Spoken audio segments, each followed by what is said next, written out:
Hey there, welcome back to the Nourish Mamas podcast. We're talking about why coffee is no longer fixing your energy.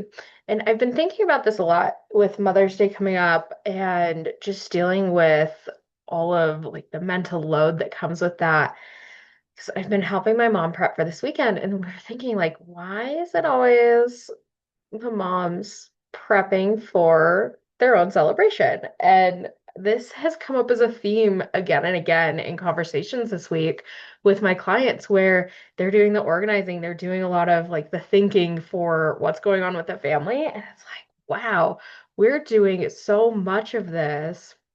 And it just gives me a lot of respect for the last 30 years and really like what we've put on my mom and then also like wow it's just a lot so it's just hitting me how much mental load we are carrying as moms and technically yes the celebrations for us but even where my husband is very involved and he's such a supportive partner he's still like sending me messages asking for gift ideas and well, I love that he's thinking about that and wanting to make sure it's something that I want. It's one of those things where it's like, okay, yeah, I'll definitely think about the things that could make my life better, easier, etc.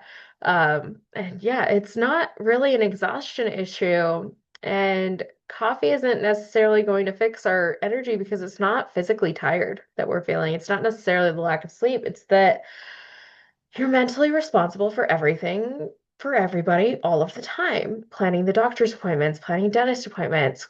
If you are working with a dietitian, planning your appointments for that. Like there's so much going on. And I do see one-on-one clients as hour-long calls via insurance, but also like the new um, app program that I have started is much more of like those call it asynchronous touch points where you send me a message, I respond to it and it gives you that feedback a lot quicker than the hour-long calls once a week or once a month or whatever that ends up looking like. So it's been a really cool shift to do less of the longer stuff where we have so much on our plate that I've been thinking about that a lot. It's like, how can I better support the moms that I'm working with? And a huge part of that is not having another appointment or another hour-long call booked into your schedule. So that's something that's been really interesting to play around with and kind of see because the results are a lot easier to obtain because you have that ability to check in with me constantly or whenever you need it instead of just like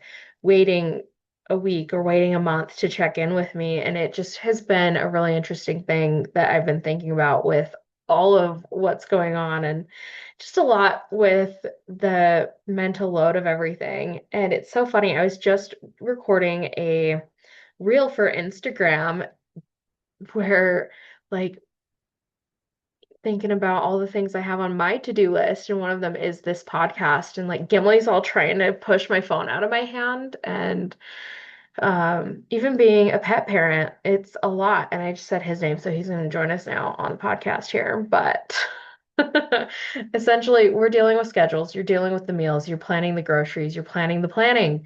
You're remembering. You're emotionally managing. You're regulating. And I saw a post recently about how parents today are the most like mentally involved because we spend so much time with our kids and we spend so much time thinking about that and um, we don't have the village that used to exist. Gimli, I don't need you on the desk, buddy.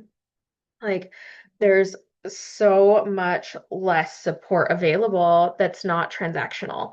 Like, the fact that I am able to record this podcast while my parents watch my kid is because I drove 6 hours to get here.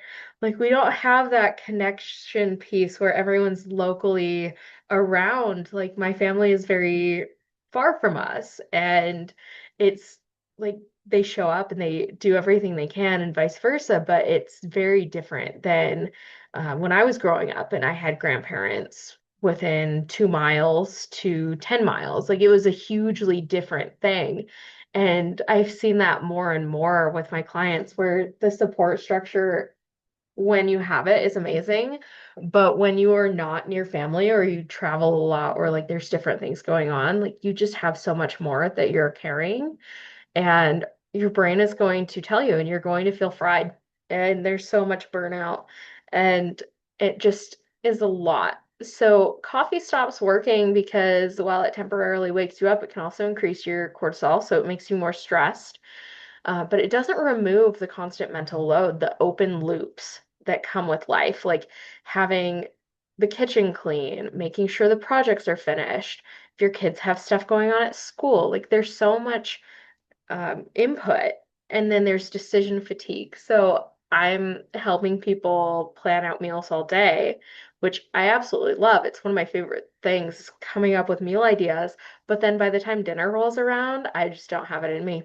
And so it's just really interesting that, like, if there's not a ton of support, like coffee's not going to give you support. It's going to give you caffeine. It's going to give you more stress.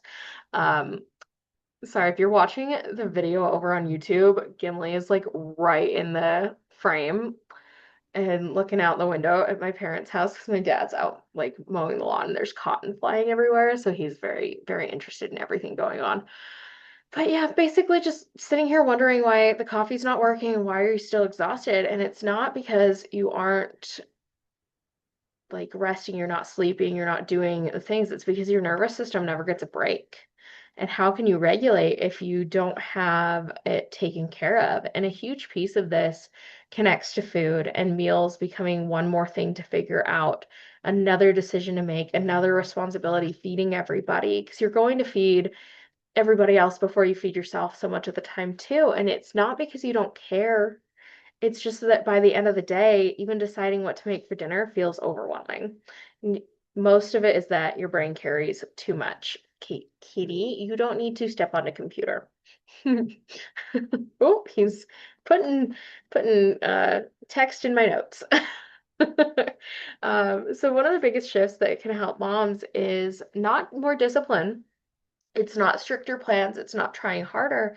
It is reducing the number of decisions you have to make every single week. More simple systems, meals already mapped out, less mental clutter. And so much of this is why I care so much about what I do, is making it easier for you to get through the week, have your meals planned out already, and not have to think about it so much. Build out some systems where breakfast is easy, where decisions are easy. You're not just standing staring at the pantry, deciding what to make. And sometimes the most supportive thing isn't more information, it's having something removed from the mental load. So I'm probably going to keep this to be a bit of a shorter podcast this week because I am hanging out with family. It is Mother's Day weekend if you are listening to this at the time it comes out. But if this is resonating with you, I did put together a free 6-minute training where I break down the number one problem that keeps postpartum moms stuck with their energy, and it stalls out your weight loss. So that is something where in this training, there's like a quick 2-minute consultation form. You can fill that out to help me help you figure out what the next best step is to get your energy back, take the mental fatigue out of it, and really start making some progress without the overwhelm. So DM me the word training, I'll send that over to you. Or if you have any other questions, you can send me a message over on Instagram. It's the postpartum dietitian at the dot postpartum dot dietitian. I think if you start typing in it, it'll pop up, but it does have the periods in there. But yeah, I'll send that over to you and you can fill out the consult form if you want to talk more about what's going to work best for you.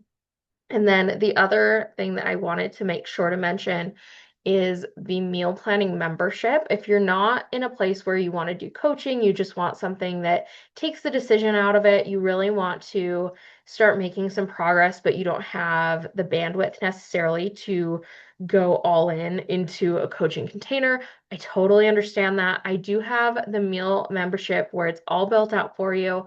I post it on Mondays. You get your meals for the week. You get a grocery list, you get the prep list. So it goes through, if you have 45 to 60 minutes, what to prep for the week that goes along with the meal plan.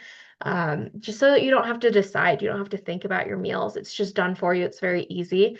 And then you also get my Nourished Mama's Assistant, which is a custom AI that goes through and you can drop the meal plan in, you can drop any preferences, any like allergies, things like that, directly into the Nourished Mama's assistant, and it will help you map things out to really be customized for you and like the amount of people in your family, who all you're cooking for.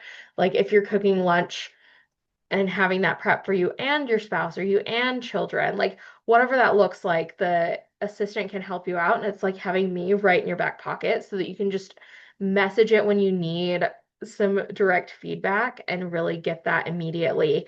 Um, so that is something else that we can talk about over on Instagram as well. You can send me the word prep and I will send you all of the details on the meal membership. Okay, thank you guys so much for joining me today. Again, I'm going to keep this one short and sweet so that we can go and enjoy the weekend. But I will see you next week on that episode. And if you're not following me over on Instagram, that is a really great place to get a different style of content. I am doing more video content, more talking through like my thoughts, my experiences, and then also like my client work over there nowadays too. So it's kind of a fun place to be. And I've kind of got a reinvigorated, I don't know if that's a word, but I'm feeling a lot better about posting on Instagram, being more authentic, being more me. It feels a little more like the podcast where it's very real, it's very in the moment, um, but it is that shorter form. So follow me over there at the postpartum dietitian, and I will see you here on the podcast next week.